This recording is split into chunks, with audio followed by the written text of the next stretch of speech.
बात करते हैं, तो सबसे पहले बताइए कि ये वैदिक डीएनए क्या होता है? अब इस महाकुंभ की इस नगरी में सबसे पहले इस आपके इस सनातन संवाद कार्यक्रम में आपने जो बुलाया उसके लिए बहुत बहुत धन्यवाद। एलबी लाइव का बहुत बहुत धन्यवाद। जो आपने डीएनए की बात पूछी, डीएनए हम लोग एक अंग्रेजी शब्द लेते हैं ताकि सब लोग समझ सके, नई पीढ़ी समझ सके।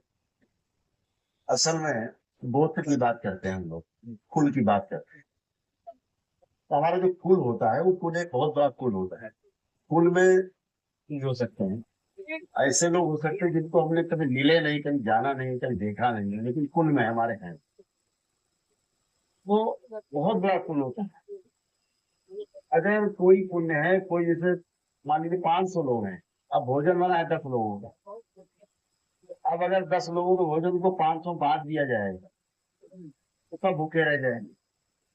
तो जब हम लोग डीएनए की बात करते हैं, तो वैदिक डीएनए की जब बात करते हैं, तो संकल्प के द्वारा हर पूजा पाठ में, हर अनुष्ठान में संकल्प का विशेष महत्व है।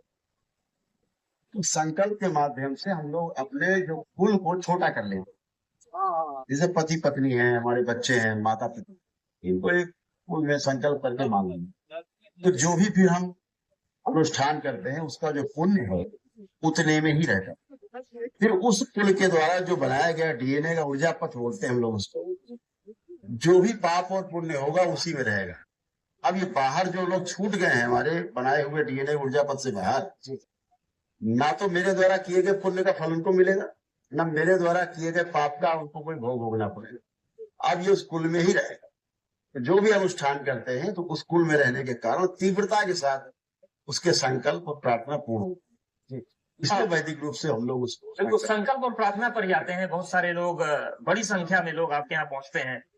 किसी की प्रार्थना बीमारियों को ठीक करने को लेकर रहती है। बहुत सारे वीडियोस देखते हैं, किसी करियर की स्थिति ले जाएगी, आप उसका पता नहीं।